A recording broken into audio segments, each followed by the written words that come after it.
Good morning, everybody. Happy Friday.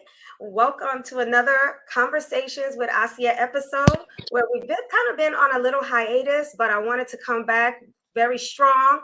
And so, what we're going to be doing and embarking in is a series right now, a four-part series where we're going to have some dynamic women coming on to share their stories with you. And as you can see on the bottom of the screen, our theme of our conversation today is triumph and tenacity, stories of women who've overcome. And so today we have a special guest that's going to be joining us. I'm going to introduce her in a moment. I know you can see her. You're probably familiar with her beautiful face. But just for those of you who are familiar with our show, welcome back to Conversations with Asia. And for those that are new to our page on LinkedIn, YouTube, Facebook, and so forth, I want to welcome you to our show where our mission on Conversations with Asia is empowering and educating the women of our communities and the girls that they are raising. So without further ado, I'm going to introduce our special guest, which is going to be our first dynamic woman who's going to share her amazing story with us. I was just sharing with her, I saw on her lives, she does daily lives on Instagram and sometimes Facebook as well. And just watching her story and watching the things that she posts up, I was like, I was amazed and just kind of blown away with some of the things that she shared. And she doesn't share much, but when she does, it blew me away. And I was like, people really need to hear her story and need to be inspired as I was. Our show today, as our special guest today, is Daisy Grant. And I'm just going to share a little bit because I'm going to let her tell her story. Daisy Grant is a celebrity chef. Yes, she has worked with some of the celebrities that we hear about. She's an amazing chef. She actually did catering for a friend for my wedding, for her wedding. And the food was just amazing. So she is a celebrity chef and she's a philanthropist. She runs a nonprofit organization honoring her name, Daisy Grant Cares. And she helps the community with those who are homeless and food insecurity. And it is a passion of hers. I've seen her advocate for those that cannot advocate for themselves. And I'm just inspired and motivated by her. And I wanted each and every one of you to kind of get to know Daisy a little bit better than what we just see here. And so I want to start with something that she shared. And as I mentioned before, Daisy does not share much. And it's called, she posted up in her stories, it's called The Untold Story. So I don't know if she knew that I was going to bring this up, but I just want to share a glimpse of where we're going to start today. I am one who complains very little. There are times when I've cried because life was hitting me hard. At 4 months pregnant, I became homeless. I was not living on the street, but I had to leave my apartment due to an ongoing gas leak issue that nearly cost my life and had cost the life of my unborn baby. I was devastated by the loss, so the moment I found out that the issue wasn't fixed and I was pregnant again, I had no choice but to leave. I lost nearly $4,000 in my security deposit from the slumlords who nearly cost me my life. For 4 months, I slept on the floor while pregnant. Unable to see the light just yet, I knew that whatever I was going through wouldn't last for long. Just 6 weeks before my daughter was born, I found a new place in a brand new building, big enough for me, and many times I've been in need. But the love I have for me and my child keeps me going. So as you can see, just from reading that, it's a very emotional story, very empowering, inspiring story. So without further ado, welcome Daisy Grant. Hello, Daisy. Assalamu alaikum. Waalaikum salam. Thank you for having me this morning. I'm so How elated are to be you? with you. I'm great. I'm great. How about yourself? I'm doing wonderful. Now I'm even better now that you're on the show. So as you can see, I just shared a little bit of your story. And I mean, when I read that, I could relate so much to it because when people see strong women, we're asked very few times, how are you doing? How are you okay? Because we're always taking care of others. And so I wanted to just shed light on someone like yourself, just so people can see that even strong women have days that, we don't feel so strong. And I Mhm. wanted to share with those that struggle with overcoming, how you overcame so many obstacles in your life, even from childhood, which is where I want to begin. And what has been your motivation? What has helped you, and what tools and, inspiration you can give to other women? So, Okay. so we're both from. I'm from New York. I'm from Okay. New York as well, right? I'm from Newark. I'm from New Jersey. And I grew up on the west side of Newark. And I had a good childhood, as good as I think any kid would. I could say definitely a good childhood. There was definitely some storms. I was raised by my grandparents, my mom's parents. I did have my mother and my father in my life, but I lived with my grandparents, and they were more of a center in my life growing up. And that did, that played a role in who I became as an adult, because there is definitely a yearning that a child just naturally has for their parents. And um, sometimes I could not really express myself verbally. I was just too young to really kind of like articulate my feelings.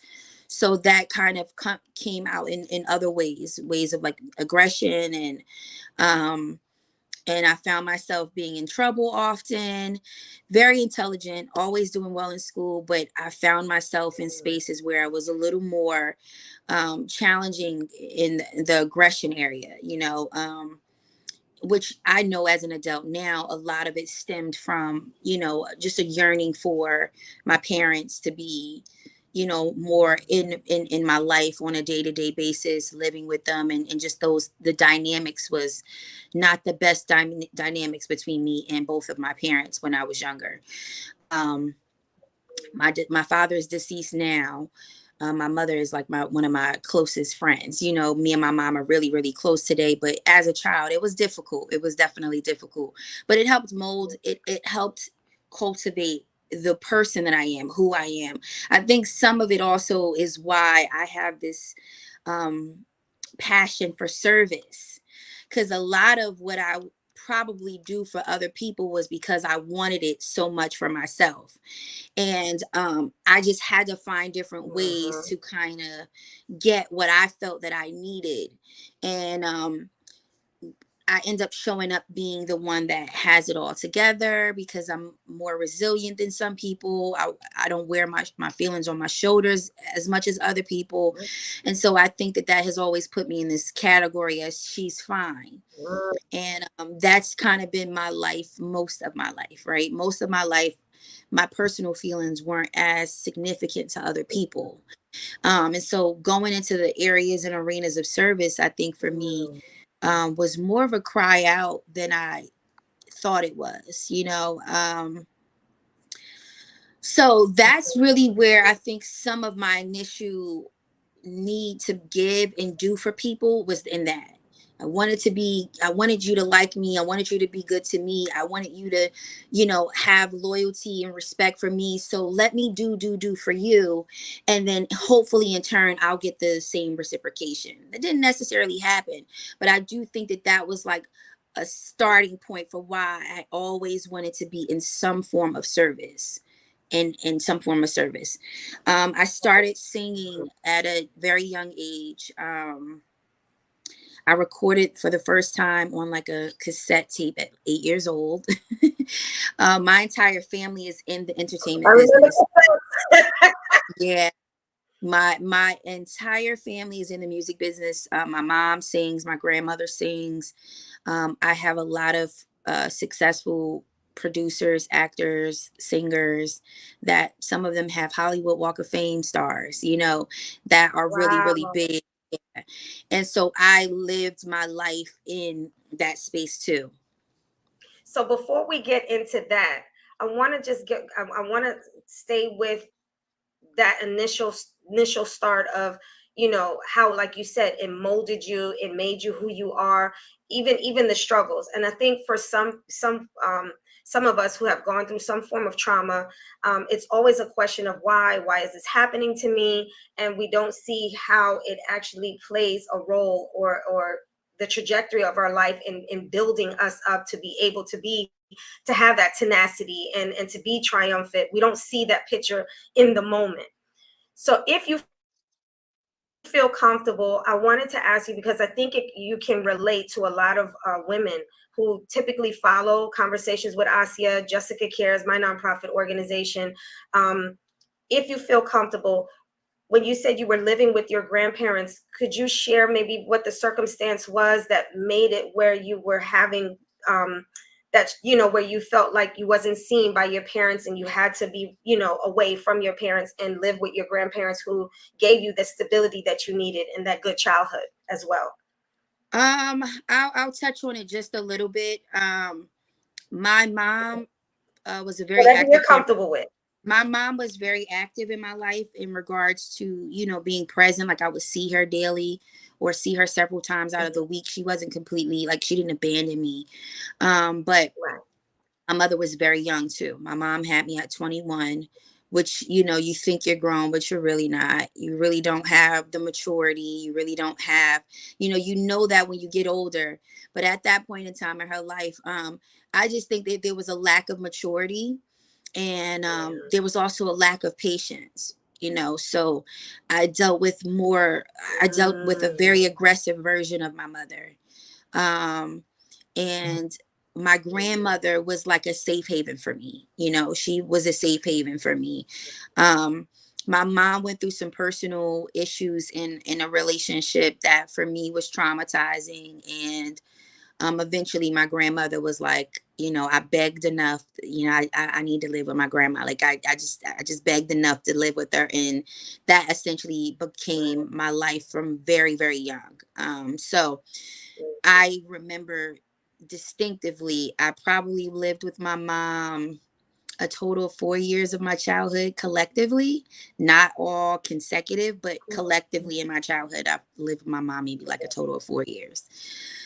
Um, and that was best for me, honestly. I think it was best for us because, again, my mom just mm-hmm. wasn't, she's not who she is today that she was then. I'll say that. And even when she had more Right. children, um she became a different mother, because now you have, you're older. She waited 5 years before having another child, and then waited another 6 years before having her last child. So by the time my mother was 32, she had had 3 children, and she was just a completely different mother.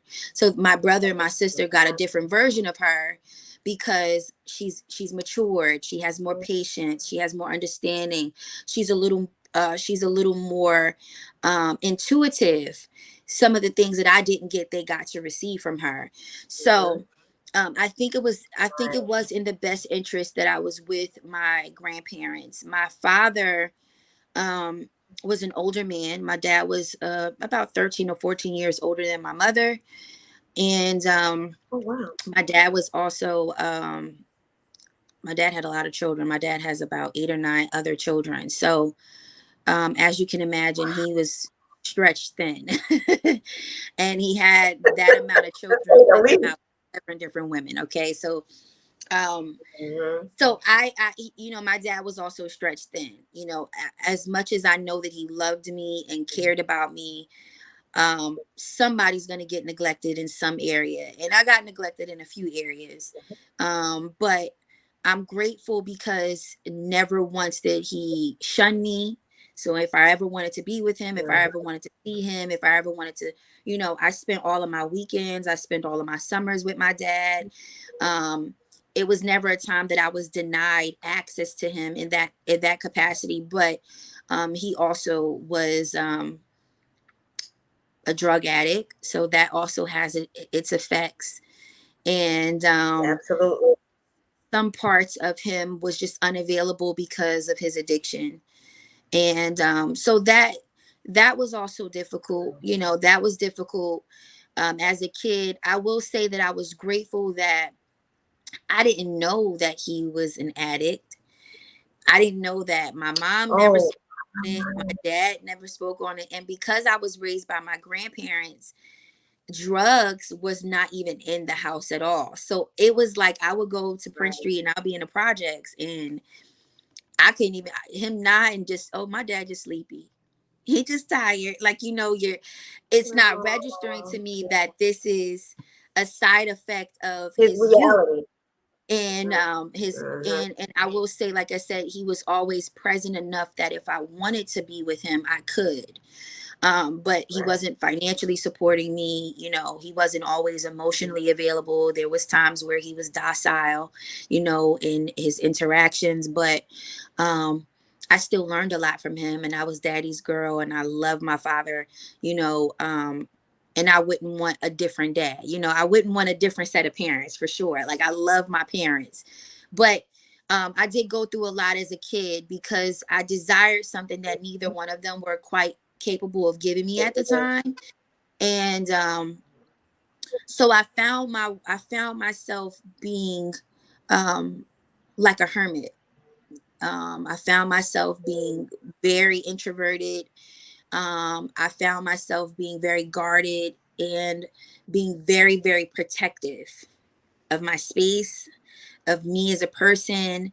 I don't make friends well. Not that I don't make friends well, but I choose not to make friends because I don't want to go through the separation process. I don't want to go through the hurt process. So it's safer for me to not attach to people outside of the capacity that I want to attach. So that was like my reality, you know. Um, and that helped me, and then it also didn't help me, because then I became again the person that seems to have it all because I don't necessarily need anybody. And a lot of that was molded in my child. Right. Yeah, a lot of that was molded in my childhood. And living with my grandparents, I was raised like an only kid. So although I have a lot of siblings, I wasn't raised with Mhm. any of them. I didn't live with any of them. Right. And the time I did live with them, um, I lived with one of my brothers for maybe a couple years, but at that point I was already an adult. You know, I was already grown. I Right. wasn't really, you know, we just didn't have that dynamic. And I don't have any whole siblings. So all of my siblings from both my mother and father, we all have different fathers, or we all have a different mother. So that also changes the dynamic of Mhm. our sibling relationship, because your dad is going to pick you up. You know, my little brother's father for a few years treated me like his kid, you know, and then eventually he was like, I'm not, Yeah. not that's not my kid. And Yeah, so I'm not I with your was, mom, so I'm not with you. Right. yeah. And so I mean, it was Yeah. days where I remember vividly sitting by the door, my bags packed on a Friday after school, and think he's gonna come pick me up, and then he comes and he gets my brother and says, oh, next weekend. Next weekend comes, I do the same thing, and I get left again. And that happened so many times that eventually my mom was like, you know what, she has her own father, we'll make it so that she goes to be with her own dad. But that takes a toll on a kid, because now it's this issue. Trust me, I know. Yes, It takes a toll on, it takes a I toll. know. I wanted to say that it really does. It takes a toll, Daisy, because my children went through it. You know, I mean, their Mhm. relationship with their dad is amazing now, which I'm so happy, which I've always prayed for. It's amazing now.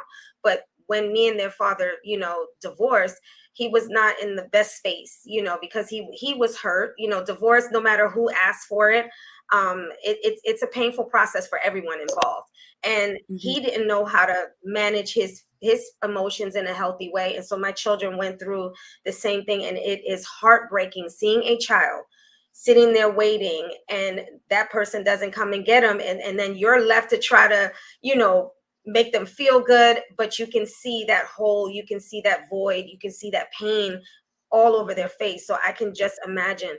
But I just want to tell you something, Daisy. I'm listening to you, and even in listening to you, and what we're talking about today, which is tenacity and how women overcome, I hear the grace in Mhm. you. Talking about your father, talking about your mother, I hear the grace in, you know, them being young and finding those pockets where it's like, you know, not excuses, but the reality of, you know, there were circumstances that created this situation. It didn't necessarily mean that's who they were.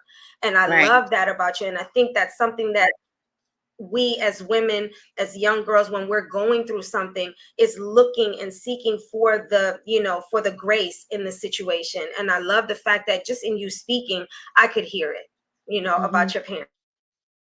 Because I love them, and you know what? I've So, a part of and it. I'm happy to hear that you and your mom.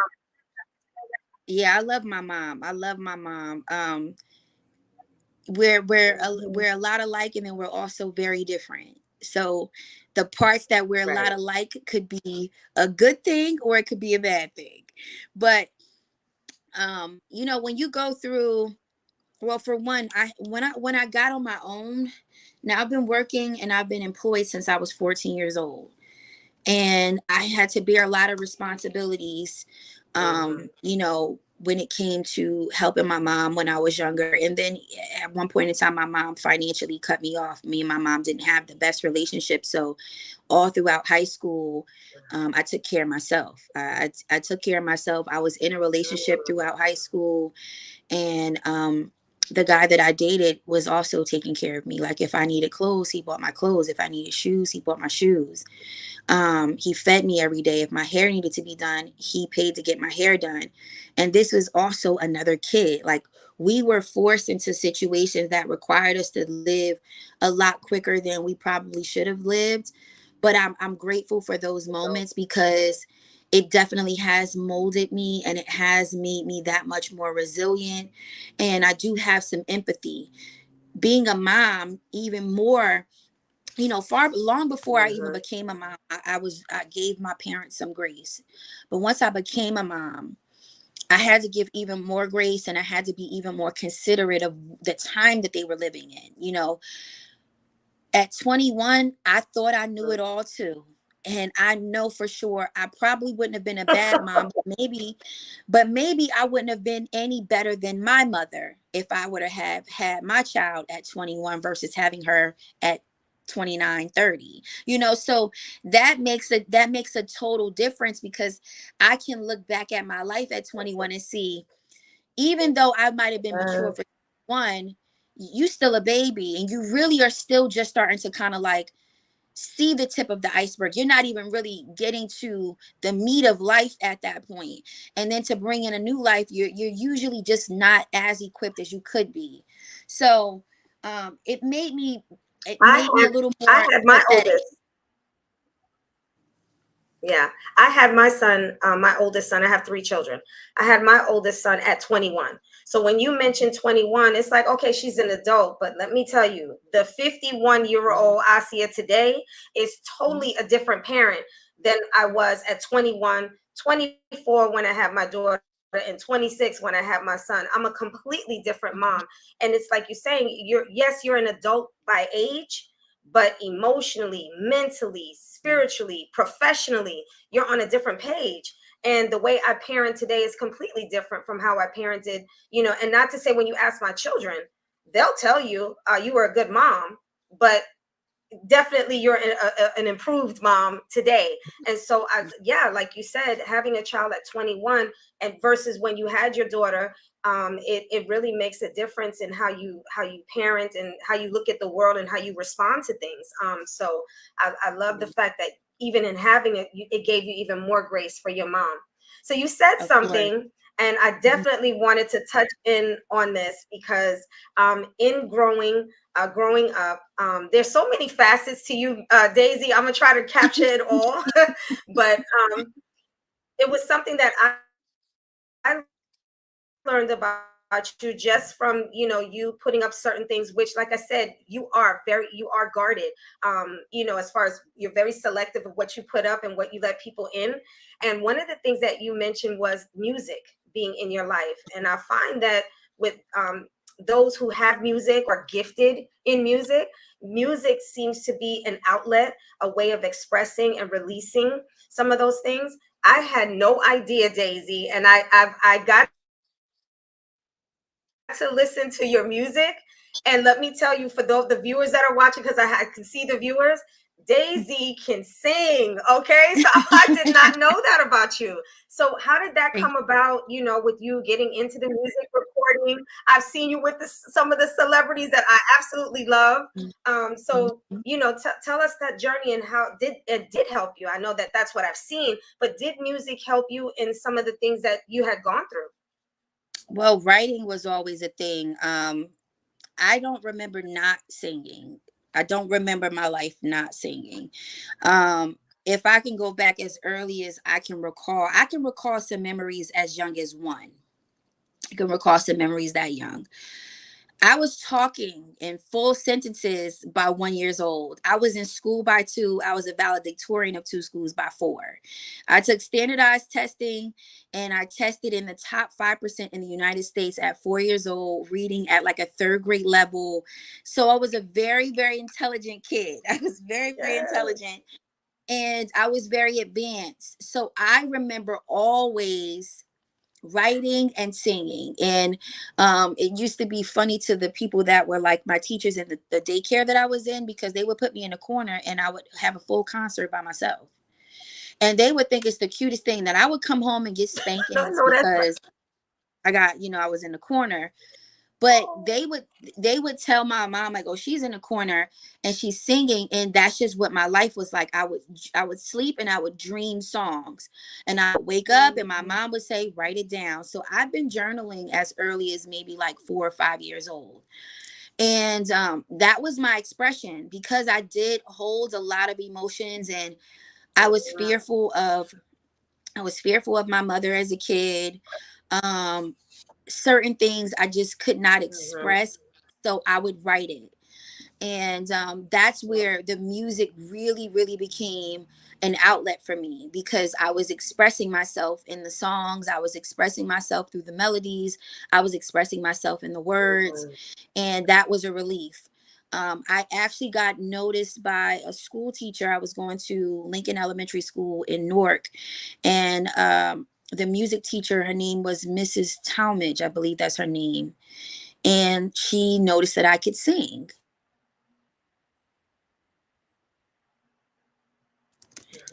And she actually pulled me.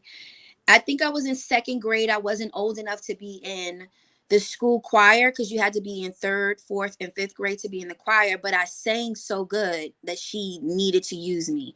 And I don't know if she heard me in music class But singing or whatever it was. But at this time, um, this is when R. Kelly has I Believe I Can Fly out. She reworded the song she reworded the song to I Believe I Can Score, mm, because this was around the time that we were doing our annual standardized testing. And so I would sing every morning on the intercom, mm, I Believe I Can Score, as our like standardized testing theme song, because I couldn't technically be in the choir. And so she would have wow. me do solos and performances for the school until I was able to kind of like be an official member of the choir. So once I was in third grade, of course, I could be in the choir. So I got my first opportunities. I sang solos at like airports, and I sang at NJ Pack, and she was the first person to actually record me on a cassette. Mm, So it was really, really somebody actually saying, oh, she has a gift, she's special. At that time, I was in mm, church. I received a lot of church hurt. I went through a lot of pain mhm, at church, specifically around music. So it was nice to be outside of the church and actually being acknowledged for my gifts, because in church right.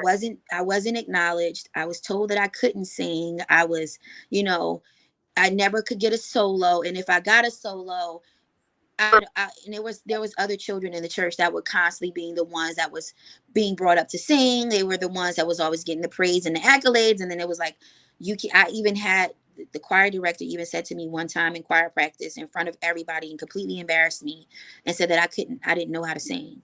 Now we have gone on to see that I have written for some of the biggest artists and worked with some of the biggest artists, and I've went to the stages of the White House under the Obama administration and sang as a headlining performer for somebody that can't sing.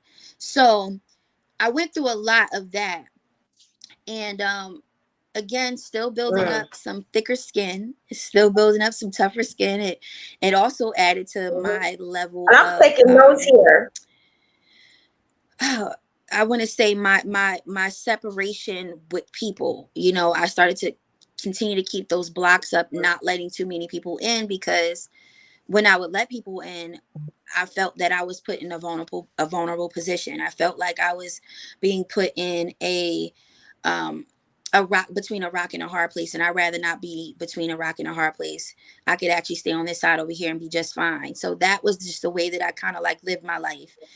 And like I said, I found myself in the times that I needed or wanted love, overcompensating, hoping that people would return what I was giving them. And so I think that that's what made me a little more empathetic and a little more compassionate in the realm of service. And I could also Mhm. control it. I can control how much I give. I can control how much I, disperse of myself or disperse of my resources. And that was a part of some of the things for me that um it could have been a gift and a curse. It could have been a gift and a curse at times, because I could have been blocking certain things, but then I felt like, I'm protecting myself. I'm not letting Mhm. you in, and this is just what it is. But Right. that was really, really Right. where music started for me. And I went through a lot of things Mhm. musically as well, because I didn't necessarily, as beautiful and as attractive as I am, I also went through certain industry standards, right? You have to be extremely skinny. Now, if you saw a Mhm. picture of me at 21 years old, you will say fat where. But then I had record executives and A&R saying, "Oh, you need to lose 15 pounds. You need to lose 20 pounds. You look a little too thick." I'm not 100 pounds like some of these other artists were at the time. And at the time I was doing music, we didn't have Instagram, we didn't have Facebook, we didn't have these social Right. platforms where the people, the consumer, actually had So, input. So I'm basing my right. So music it was ability. all, the industry determining your image. I can't hear you. Say that one Mhm. more time. I'm sorry, we have a lag. I said we have a lag. I just wanted to say, I don't know yeah, why I the can't hear you. industry was basically can you hear me now, Daisy? I can't hear you. Let me know if you can hear me, Daisy. You can't hear me? Daisy, can you hear me now? No sound. Okay. Try to go in and come back out.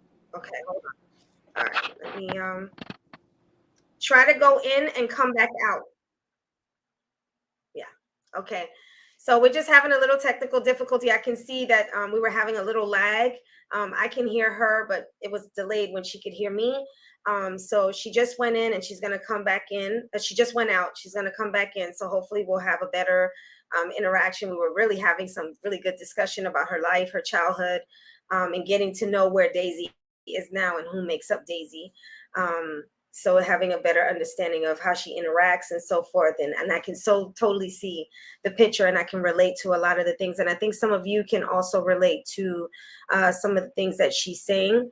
um, Vulnerability not being a safe space for some of us because of childhood things, childhood traumas. Vulnerability is extremely difficult while it plays a role in us being able to interact with other people, having relationships with other people, if not selective and if not done in a healthy way. Vulnerability can be a very dangerous space for us. So I'm glad she was sharing Okay, I that. can hear you. Can you Yes. hear me now, Daisy? Yes, yes, yes. Perfect. Perfect. No, so I was agreeing with you in now we have more creative control over, how we're perceived, our image is perceived. However, back then, like we were talking about, it was all about the industry or the label, that created your image and created how people perceived you and your audience perceived you. So if they thought you was, too much of this or not enough of this, it really created an issue sometimes for people in that. And we saw a lot of people using drugs and alcohol to try to manage those pressures that came from those record executives. So yeah. Absolutely. it's a, you know, I've gone through a lot of different experiences, I should say. I don't want to call them trials. I'll say experiences because I'm grateful for them. But there was a lot of Mhm. judgment on me, and just about in just about every walk of my life, there was a lot of judgment. And it Mhm. took a lot for me to get to a point where I was comfortable with just being myself.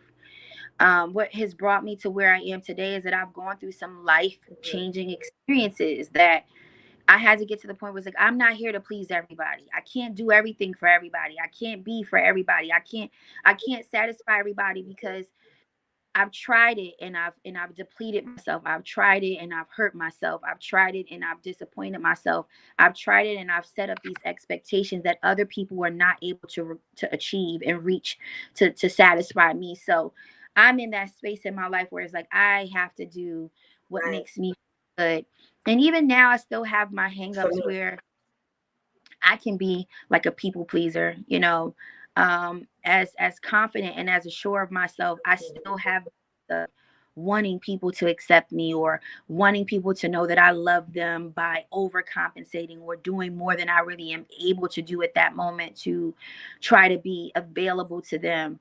And so it's Mm. still a work. It's I still a love work in progress. A lot of that is deeply rooted from my childhood. that. In progress. Mhm.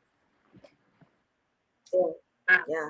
Now you mentioned something. Now you didn't mention it today in the conversation that we're having, but me listening to you in your lives, um, I heard you say something. Can you hear like a echo from what I'm saying? Maybe it's just I hear it. No, I don't hear it. Okay, good. So you said something in one of your lives that I thought was profound. You said, I don't have a problem letting go of things because you said I've taken losses, meaning I've lost people in death. You said that there was a love that you had that you lost. And I think it was in death, and maybe I misunderstood, but you was like, for me to be able to overcome that and knowing that I had to let that go, I can let go of things now. Can you share with the viewers, what that if you care to share what that experience was and how were you able to get through that situation and get to the point where now you're like, if something is not serving me, which is what you were just talking about, how you're able to say, look, this is not serving me and let it go from dealing with that experience. Yeah, I think that there are three major griefs that you will experience or that you can experience that are absolutely life changing. And I think that's the loss of a love, the loss of a parent, and the loss of a child. And I've experienced all three. I've gone through every form of grief. So I feel like Mm, anything that brings grief, I can get over it because I've had to get over the worst of it already. Um, I would never wish that my mom leaves anytime soon. But if my mom was to go tomorrow, and Allah forbid, I've already gone through the grief of what it feels like to lose a parent. I know what that feels like. Me losing my mother is not going to feel any greater than me already losing my father. It's going to be the same empty. It's going to be the same void. It's going to be the same right. experience. Um, and the same with anything else in my life. So for me, it's like I've already gone through the stages of what it looks like, and I see that I've gotten to the other side of that. Losing a pregnancy, losing a parent, losing someone that I felt was a soulmate to me, someone that I've never met anybody ever again in my life that I felt that connected to. um I could still hear vividly the casket Mhm. closing. And then when you are able to live beyond it, live past it, and not be hurt about it the same way, it's nothing that can happen to me today that I would not be able to get over and get through. And so I don't allow myself more than 3 days in anything. Right. Not a breakup, not Mm, financial losses. I don't sit in stuff for long because I know that the day is going to end and a new mm, one is going to begin. and the storm is not going to be that long. You know, even if it feels like it's long in it, when you're not in it anymore, it doesn't feel like you were in it. And so I got that I have that mentality, which has allowed me to be able to detect. Right. It allows me not to be as attached to things. And alhamdulillah, because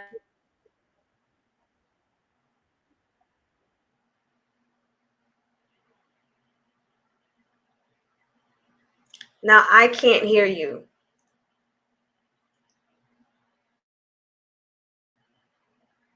I can't hear you. There you go. Mm. Oh, we're having such difficulty. She was hitting some gems just now. I want to hear what she got to say. And I don't know if everyone else can hear. I can't hear you, Daisy. You were on mute at first, but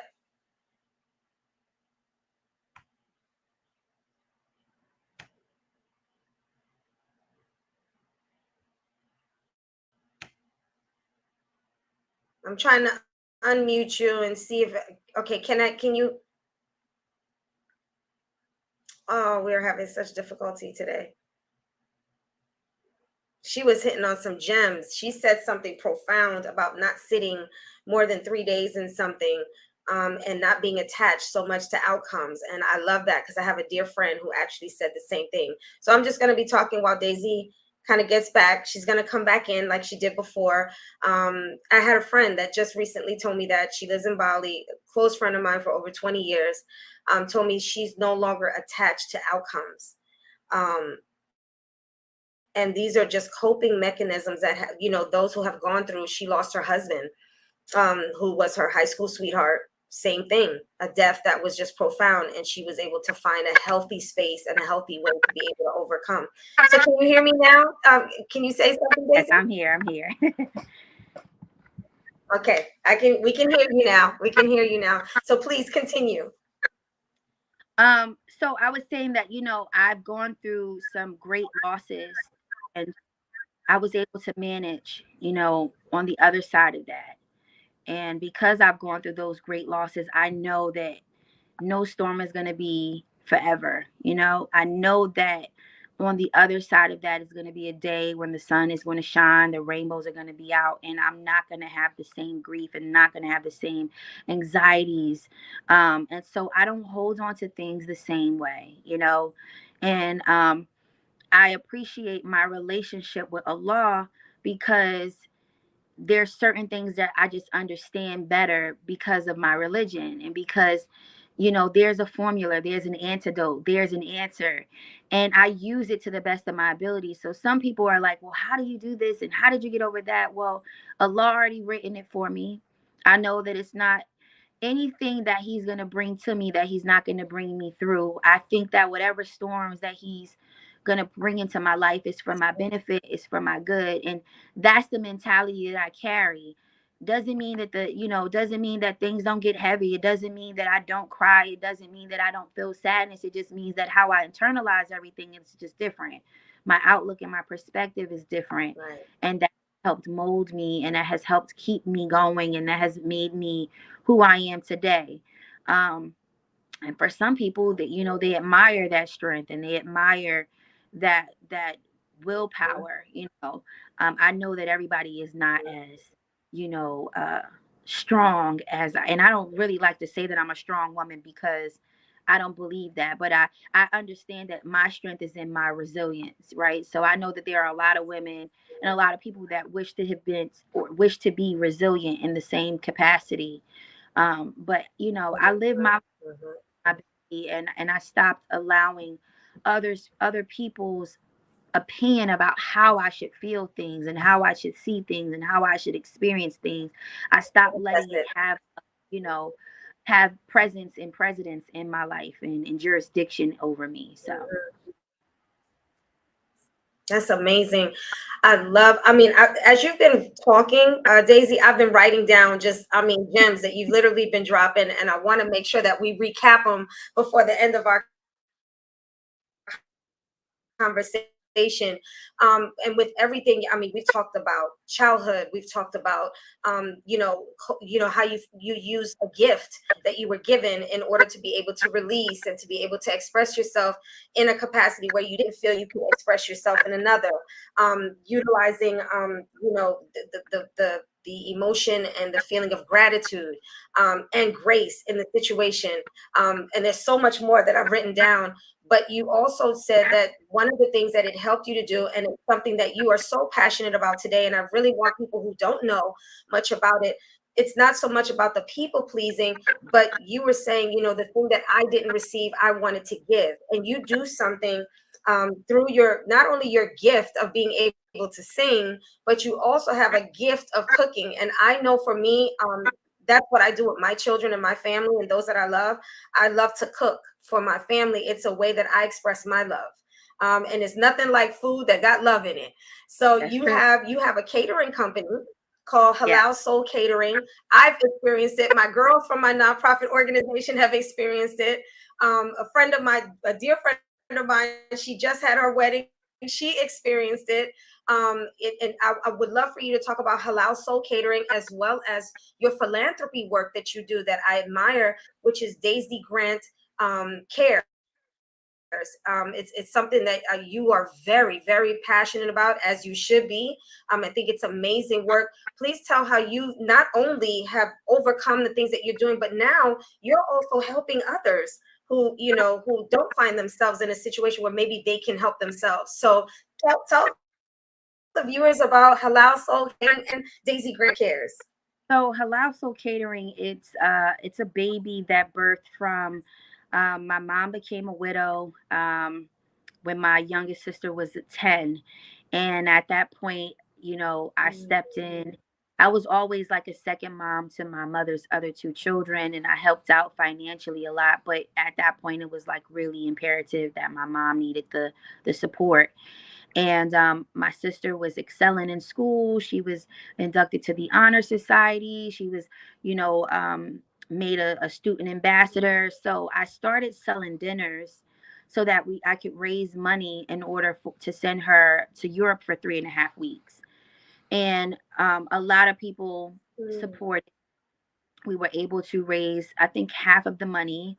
So I put up half for her, and my mom put up the other half, the other remaining half for her to travel abroad. But that's where it started. So it started in that. It started in selling dinners. It started in, and then people was just like, "Are you going to sell dinners again this Friday? Are you going to do dinners on Sunday?" And I was like, "All right, cool. I'll keep doing it." And that turned into people asking me to cater events for them. And I was like, sure. Sometimes I would be like, okay, just pay for the food, not looking to get a commission because I'm just doing it. I'm working a 9 to 5. I have my consistent income coming in. And it really started to become more of a demand because people are like, the food is amazing, it's consistent, my professionalism, and so forth and so on. And I love to cook for people that I love, right? So that was just coming across, like it comes across in the food. It makes the food taste so much better.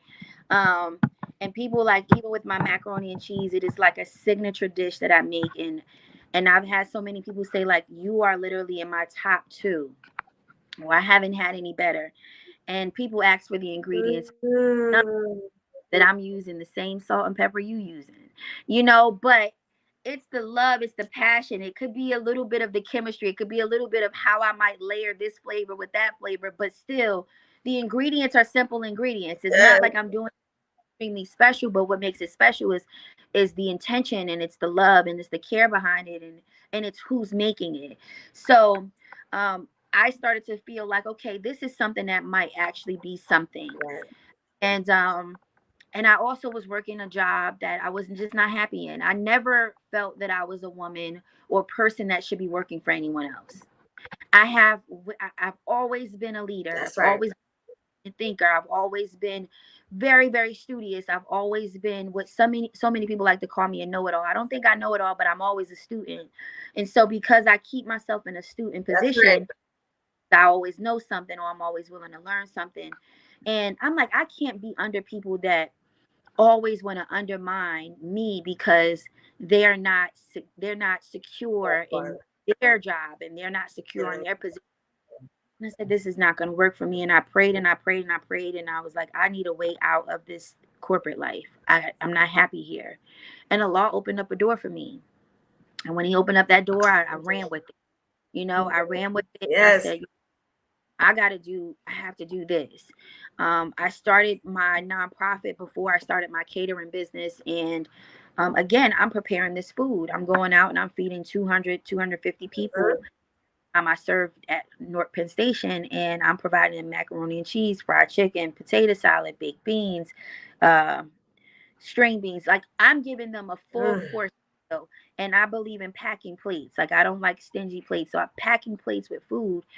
And it got to the point, I had did it for so many years at Penn Station. They knew my car. They knew me. As soon as they see me pull up, I would have a line of people already lined up by my car waiting to get served. And that created some buzz for my food. Like, okay, you are really doing your thing when you feed the homeless and feeding them the same way that you would feed right. a client. And that just kind of morphed and manifested into some other things. To secure celebrity clients, and I've been able to um, be self-employed since 2019. I haven't worked for anybody else since 2019, and I'm grateful That's for what I'm that. talking So about. you know it's definitely given me um it's definitely given me a lot more life. It's given me more freedom. It's given me more um availability for my daughter. It's transformed my life. And so I'm forever grateful that my businesses are going in that direction. I'm looking to pivot again, Mhm. but I'm not scared of the pivot. I'm not scared of the change. Right. I'm not scared of that. And that's all because of what I've gone through. I've seen myself in the storm, and I've seen myself when I came out. Mhm. Know that it might be a little rough right now, but it's gonna get better. And I just keep that Right. mentality. A lot of people don't think that, people think entrepreneurs are rich. Not all of us are rich, right? Most entrepreneurs at some point they were dead broke or and they've had rough times. But what keeps us going is that one, we have a passion for it, we're persistent, we're consistent, and we have a belief in it, we have a vision for it. And so even when I go through my hard times, it's like, oh, I know God has got something for me on the other side of this. Another opportunity is going to open up. Another door is going to open up. Even when people take a chance on Mhm. me and they refer me, I want to make sure that your referral was worth it. So I want to show up and I want to be And professional. I you want to do be on deliver. time. I'll say that. So I You do definitely. deliver, baby. Thank you. I try to be consistent. I try to be consistent with the product, and even looking to get better. Um, you know, Mhm.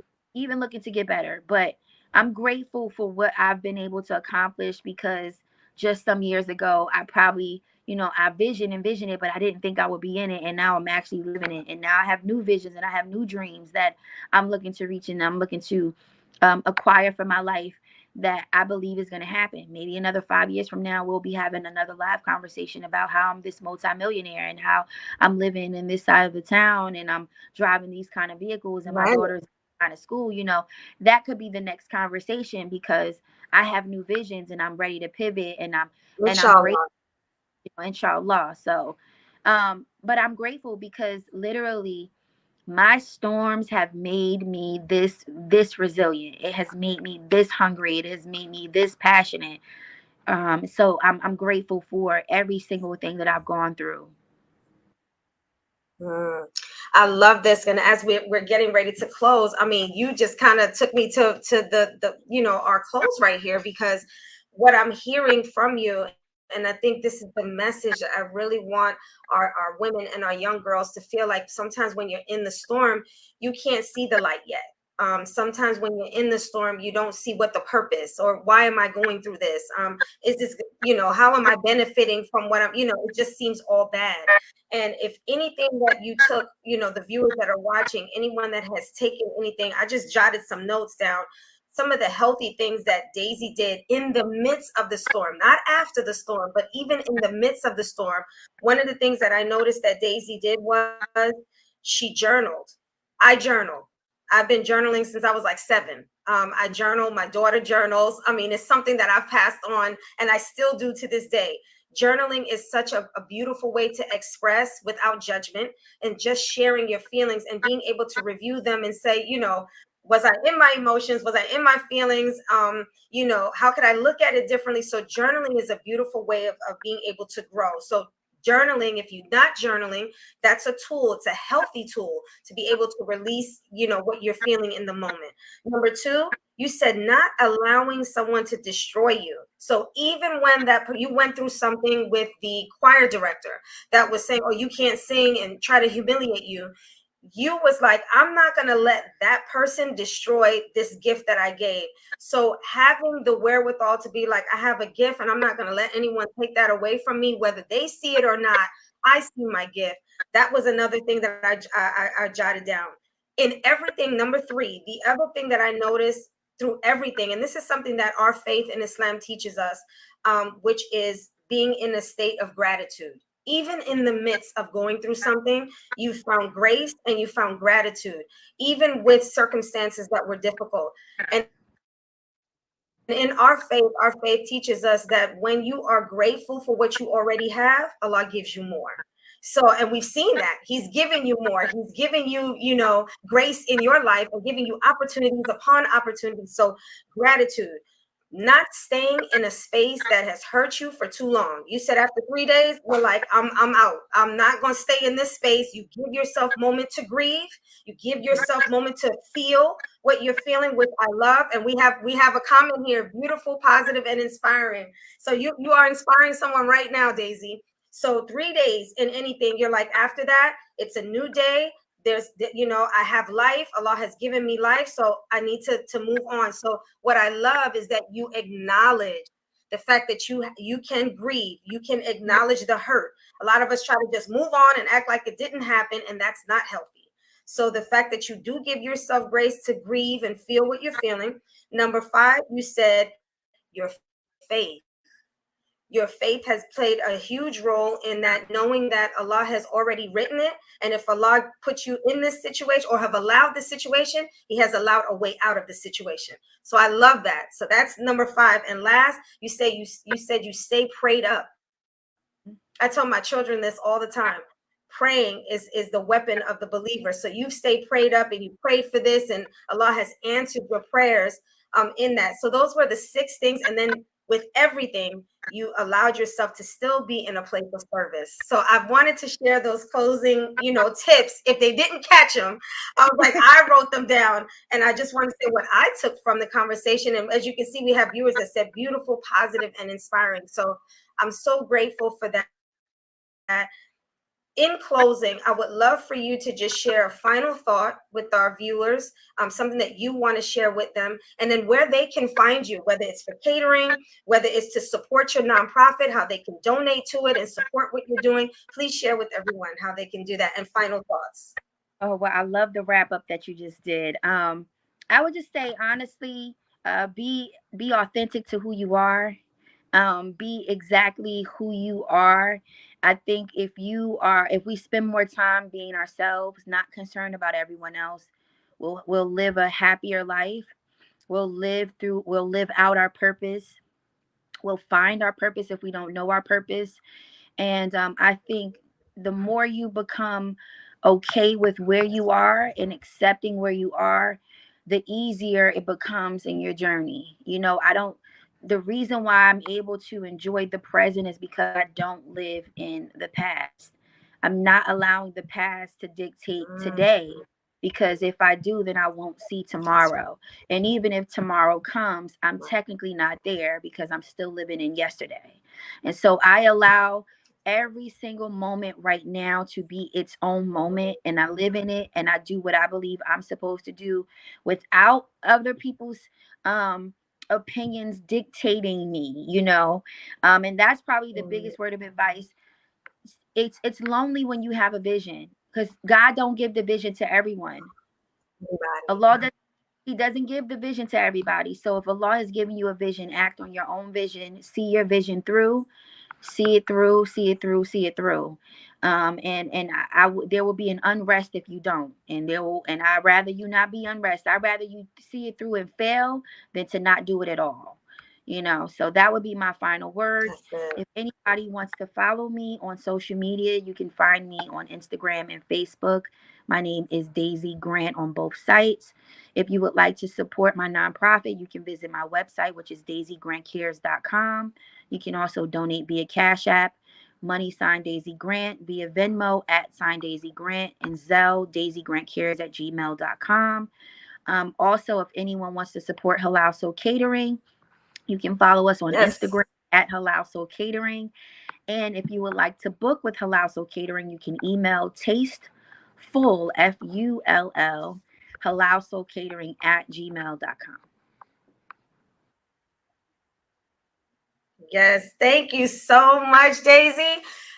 This is going to be available for replay. So if you didn't get all of the different ways you can find her, you can always replay it, and you can find Daisy Grant and just type in her name, Daisy Grant. It's going to pull it up because I've done it before. Googling.